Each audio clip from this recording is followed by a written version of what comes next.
لے گیا۔ مجھے ملازم نے بتایا میں تب سے اس کی بات ابھی مکمل ہی نہیں ہوئی تھی کہ براق کا ہاتھ اٹھا اور یکے بعد دیکھ اس نے فرحات کے منہ پر کئی تھپڑ جڑ دیے۔ تم حرام خور، تم ہو ہی نہیں اس قابل کہ ہم تمہیں یہاں پہ حفاظت کے لیے کھڑا کریں۔ اس کے الفاظ فرحات کے منہ پر جا کر لگے تھے۔ فرحات 2 قدم دور ہوا، حالانکہ وہ ایک بھرپور مرد تھا۔ شیری کی بے ساختہ چیخ نکلی اور لبوں پر ہاتھ رکھ گئی۔ اس نے اپنی پوری زندگی میں پہلی بار فرحات پر براق کا ہاتھ اٹھتے ہوئے دیکھا تھا۔ ایک دم اس نے فرحات کا منہ جکڑا اور گردن دبا دی۔ زرتاش نہ ملی تو ہم تمہارا گردن اتار دے گا۔ فرحات خانہ، ہم تمہیں کہہ رہا ہے اپنی جان توڑ محنت کریں، ہمیں زرتاش آج کی رات ٹپنے سے پہلے اس حویلی میں ہر صورت چاہیے۔ بات مکمل ہوتے ہی اس نے اسے پیچھے دھکیلا۔ اس کی گرراہٹ پوری حویلی میں گونج رہی تھی۔ ملازم دم سادے کھڑے تھے کہ اچانک اس خوفناک خاموشی میں ولی کے رونے کی آواز پھیل گئی۔ براق نے کسی طرف نہیں دیکھا، ان سب کے پاس سے چلا گیا۔ شیری نے فرحات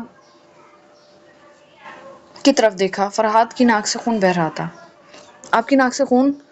وہ بولی تو فرحات ٹوک گیا۔ اگر وہ ڈوب کر مر جاتا تو زیادہ بہتر تھا کہ اس کے ہوتے ہوئے کوئی یہاں زرتاش کو لے کر گیا۔ اس سے زیادہ ذلیل بات اور کیا ہو سکتی تھی؟ شاید کوئی نہیں۔ وہ شیری کو ولی کا خیال رکھنے کا کہہ کر جانے لگا۔ دعا کرنا خانم مل جائیں۔ وہ پلٹ کر اسے دیکھنے لگا۔ وہ جلدی سے سر ہلا گئے۔ براق نے تو ہر چیز ہی جیسے تہس نہس کرنے کی ٹھان لی تھی، جیسے اس میں پہلے والا جانور جاگ اٹھا تھا۔ اس نے اس بوڑھے ملازم کو خوب پیٹ ڈالا کہ وہ فرحات یا کسی اور کو نہیں بلا سکتا تھا۔ اس نے ان گارڈز کو مارا جو اپنی ڈیوٹی بھول کر ڈیرے کی صاف ستھرائی میں لگے ہوئے تھے، اور اس ساری غلطی صرف ایک شخص کی ہی تھی۔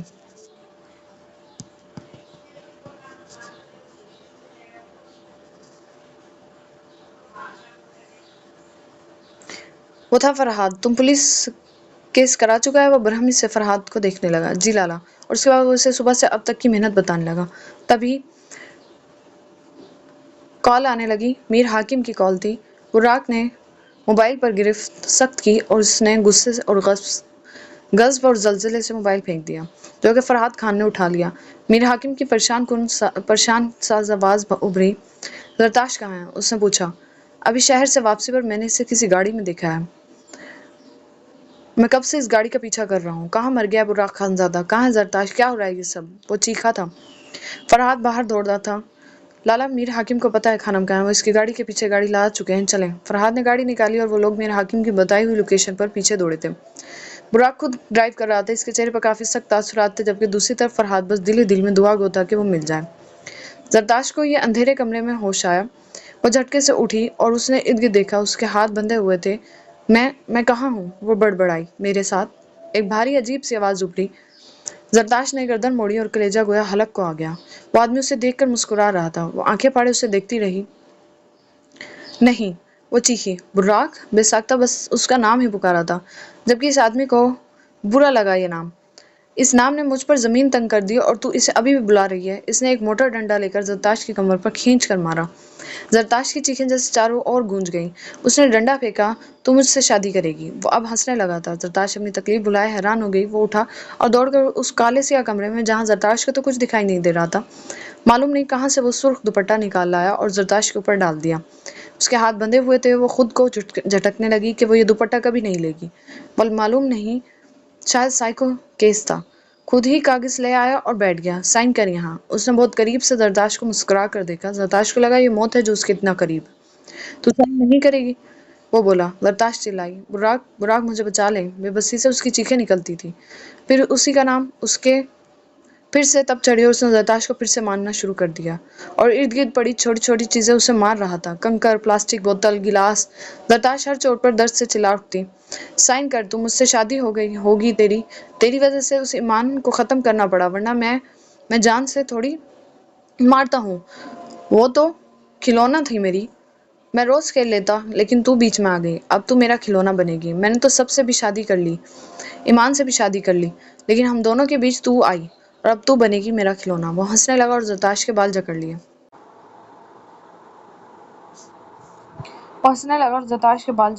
خود سے زرتاش کا وجود شل ہوتا جا رہا، خوف سے زرتاش کا وجود شل ہوتا جا رہا تھا۔ وہ چیخیں مار مار کر رو رہی تھی۔ اتنے لمبے بال! وہ الجھن سے اس بالوں کو دیکھنے لگا اور کینچی اٹھا لی۔ براق! زرتاش شلک کے بل چلا رہی تھی۔ وہ ہنس رہا تھا کہ یہاں کوئی اس کی مدد کو نہیں آئے گا۔ وہ خود کو اس سے چھڑانے کی ہر ممکن کوشش میں بری طرح زخمی ہوتی جا رہی تھی، لیکن اس کے بالوں کی ایک لٹ کٹ چکی تھی۔ تبھی دروازہ دھماکے سے کھلا۔ ایسا لگا جیسے کمرے میں طوفان داخل ہو گیا ہو۔ دروازے پر کھڑا مرد سانسوں کے طوفان میں گھرا ہوا تھا۔ اس کی نظریں سیدھی زرتاش پر جا کر ٹھہری۔ اس کے کٹے ہوئے بالوں کی لٹ فرش پر پڑی تھی۔ بس اتنا منظر کافی تھا۔ اس کی آنکھوں میں کچھ ٹوٹ گیا، یا شاید کچھ جاگ گیا تھا۔ اسے چھوڑ دو۔ اس کی آواز دھیمی تھی مگر اتنی خطرناک کہ کمرے کی ہوا تک ساکت ہو گئی۔ آخر آ ہی گئے تم۔ اس نے کینچی دوبارہ زرتاش کے بالوں کی طرف بڑھائی۔ اگلے ہی لمحے براق اس پر جھپٹ پڑا۔ جنون کبھی الفاظ میں نہیں بولتا، وہ صرف تباہی میں چاہتا ہے۔ براق کے ہر وار میں غصہ نہیں، خوف چھپا تھا۔ وہ خوف جو اسے اس لمحے محسوس ہوا تھا جب اس نے تصور کیا کہ اگر وہ چند منٹ اور دیر سے پہنچتا تو کیا ہوتا۔ وہ آدمی بھی اس سے لڑنے کی کوشش کرتا رہا مگر براق کی آنکھوں میں انسانیت باقی نہیں رہی تھی۔ وہ صرف ایک عاشق نہیں تھا، وہ اس شخص کا روپ دھار چکا تھا جس سے اس کی دنیا چھیننے کی کوشش کی گئی تھی۔ تم نے، اس نے اس کا گربان پکڑ کر دھاڑا، اسے ہاتھ لگانے کی ہمت کیسے کیا؟ اس آدمی کے چہرے سے پاگلوں والی مسکراہٹ غائب ہو چکی تھی۔ پہلی بار اسے خوف محسوس ہوا، حقیقی خوف۔ زرتاش نے کانپتی ہوئی آواز میں اس کا نام پکارا۔ براق ایک لمحے کو رکا، اس کی نظریں زرتاش سے ملی اور اسی لمحے اس کے چہرے پر درد ابھرا، جیسے اسے اپنے زخموں کی پرواہ نہ ہو مگر اس کے ایک آنسو نے اسے اندر سے چیر دیا ہو۔ وہ فوراً اس کے پاس آیا، ہاتھ کھولے اور اسے اپنے بازو میں لے لیا۔ میں آ گیا ہوں، ہم آ گیا ہے۔ بس 3 الفاظ، مگر ان 3 لفظوں میں وہ وعدہ تھا کہ اب کوئی اسے چھو بھی نہیں سکے گا۔ زرتاش اس کے سینے سے لگ کر رونے لگی، جبکہ براق کی نظریں دوبارہ اس شخص کی طرف اٹھیں۔ وہ نظریں کسی عدالت کا فیصلہ لگ رہی تھیں، اور اس لمحے ہر کوئی جان گیا تھا کہ جس نے اس کی محبت کو نقصان پہنچانے کی کوشش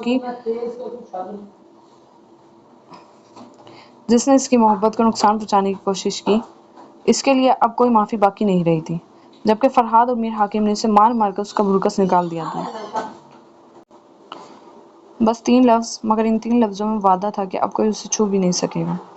زرتاش اس کے سینے سے لگ کر رونے لگی، جبکہ براق کی نظریں دوبارہ اس شخص کی طرف اٹھیں۔ وہ نظریں کسی عدالت کا فیصلہ لگ رہی تھیں، اور اس لمحے ہر کوئی جان گیا تھا کہ جس نے اس کی محبت کو نقصان پہنچانے کی کوشش کی تھی، اس کے لیے اب کوئی معافی باقی نہیں رہی تھی۔ جبکہ فرہاد اور میر حاکم نے اسے مار مار کر اس کا بھرکس نکال دیا تھا۔ کہاں ہیں وہ 25 لڑکیاں؟ وہ دونوں دھاڑے اس پر۔ وہ ادموا سا ہو گیا۔ آپ لوگ اپنے ہاتھ میں قانون نہیں لے سکتے۔ پولیس موقع پر پہنچ گئی اور اس آدمی کو کھینچ لیا، لیکن ہم لے سکتا ہے۔ بتائے کیا اکھاڑ لے گا ایس ایچ او زبیر؟ وہ آگے بڑھا اور کھینچ کر ایس ایچ او کے تھپڑ مارا، کیونکہ یہ سب شامل تھے اس میں، صرف معلوم نہیں اب اس فائل میں اور کس کس کا نام درج تھا۔ براق نے پستول نکالی اور اس پاگل آدمی کی کنپٹی پر رکھ دی۔ ان کو یہ نہیں تم بتائے گا وہ 25 لڑکیاں کہاں ہیں؟ بتائے۔ وہ ایس ایچ او پر دھاڑا۔ کانسٹیبل جو براق کا ساتھ دے رہا تھا، اس نے اس ایس ایچ او کو جکڑا اور ساری پولیس فورس اس کے خلاف ہو گئی، کیونکہ سب کو اس پر شک تھا۔ وہ پاگل دوڑ کر زرتاش کے پاس گیا، اور ابھی وہ زرتاش کے بالوں کی لٹ اٹھاتا، براق نے دھڑا دھڑ اس کے سینے میں گولیاں اتار دیں۔ بتا، اب تو بھی مرنا چاہے گا؟ وہ بنا خوف و خطر کے پوچھ رہا تھا۔ میں بتاتا ہوں، اس نے کہا تو فرہاد نے براق سے پستول لے لی۔ میں جاؤں گا اب آپ کی جگہ جیل، یہ سب میری غلطی سے ہوا ہے۔ فرہاد نے کہا تو براق نے اسے دور دھکیلا۔ تم کو جیل میں بیٹھا کر اتنی چھوٹی سزا نہیں دے گا۔ وہ انگلی اٹھاتا اس پر چیخا، سر پولیس انکوائری میں مارا گیا یہ بندہ، آپ میں سے کسی نے کچھ نہیں کیا۔ وہ کانسٹیبل بولا تو ان تینوں نے ایک دوسرے کو دیکھا۔ اس کتے کی وردی دوبارہ اس کے وجود پر نہ دکھے ہم کو، وہ فرہاد کو وارن کر رہا تھا۔ میر حاکم نے اسے باہر دھکیلا اور زرتاش کی سمت آیا۔ زرتاش اس کے چہرے کے سخت نقوش دیکھنے لگی جو اسے باہوں میں بھر کر باہر گاڑی میں لے آیا تھا۔ لاسٹ ایپیسوڈ ہے اور یہ ناول انشاءاللہ ختم ہو جائے گا۔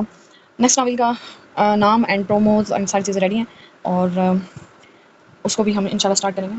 ویسے فیملی بیسڈ پر ہی میں نے اس کہانی کو لکھا، سمپل ٹیپیکل فیملی جو ہوتی ہے، اور یہ کچھ لکس میں رات دیوانی والی لکس لے گا، اور مطلب اس کو تھوڑا سا نوٹ کریشن نہیں ہے اس میں، بٹ وہ ان لکس میں جائے گا، لائک لانگ فیملی، اینڈ اس میں ہر جیسے میں نے کپل کو ڈیفائن کیا ہوتا ہے، کیونکہ میرے پاس کمنٹس آ رہے تھے کہ موسٹلی آپ کے جو ناولز ہوتے ہیں اسٹوری اچھی ہوتی ہے لیکن کپلز علیحدہ علیحدہ آپ لوگ نہیں دکھاتے، بھائی آپ نہیں دکھاتے، تو اس میں انشاءاللہ اس چیز کے اوپر غور کروں گی۔